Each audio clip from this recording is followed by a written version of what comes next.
Sa panahon ngayon, lahat fast-paced na. Buhay, love life, entertainment. At sa isang karera, either ikaw yung hahabulin o ikaw ang maghahabol. Pero hindi ako natatakot. Kasi mabilis po ako. Kaya ko pong sabayan lahat ng mga social media trends na bago. Siyempre, yung babagay po sa branding ng business ninyo. Alam mo, gusto ko yung positivity mo. Okay, sige. We'll keep in touch. Thank you po. Sani! Ta! Bakit? Ta! Ano nangyari sa inyo? Ta! Tata! Ano ba, Ta? Isa prank. Tata naman eh. Akala nakakatawa yung mga ganyan. Hindi. Pasensya na ako.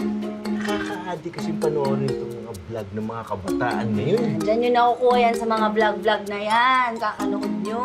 Nga pala. Gusto interview. Change topic. Pero okay naman po. Mag-e-endo nga po ako dun sa isang kliyente ko eh. Pero huwag kayong mag-aalala, Tata. Makakahanap naman ako agad ng trabaho eh.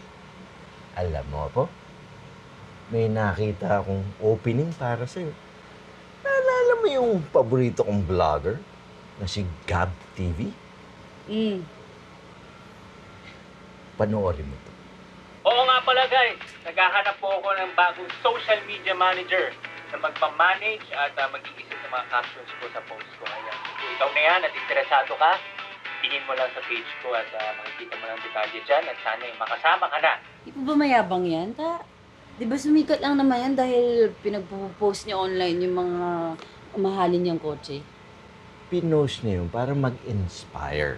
Nung bata pa yan, natutulak lang siya ng kariton. Talaga po? Oo, pero dahil nagsipag siya, big time na siya ngayon. Fan na fan kayo, Tata ah. Di rin kasi ako sanay humawak ng mga account ng vlogger. Ako na pong bahala. Promise, makakahanap po ko agad ng racket.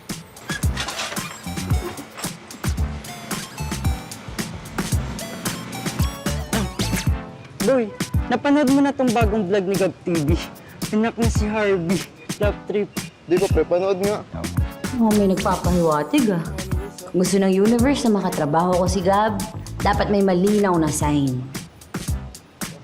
Ano pa Yan ano si Gab yan? TV.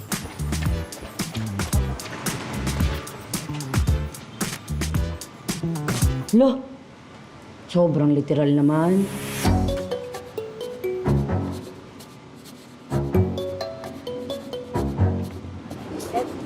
Init.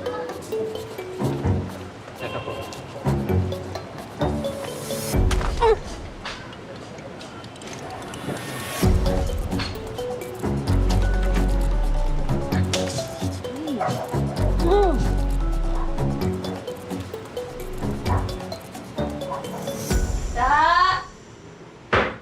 Tata, saan po yung cold compress natin?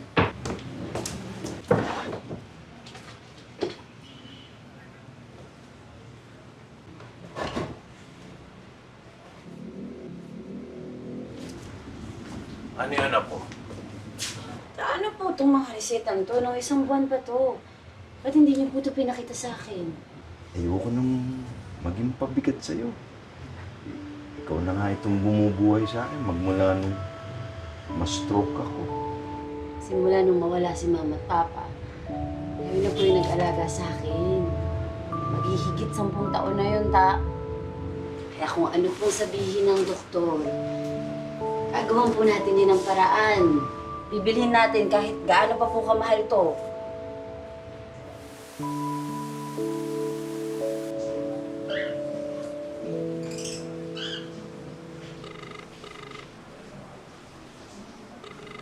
Hello?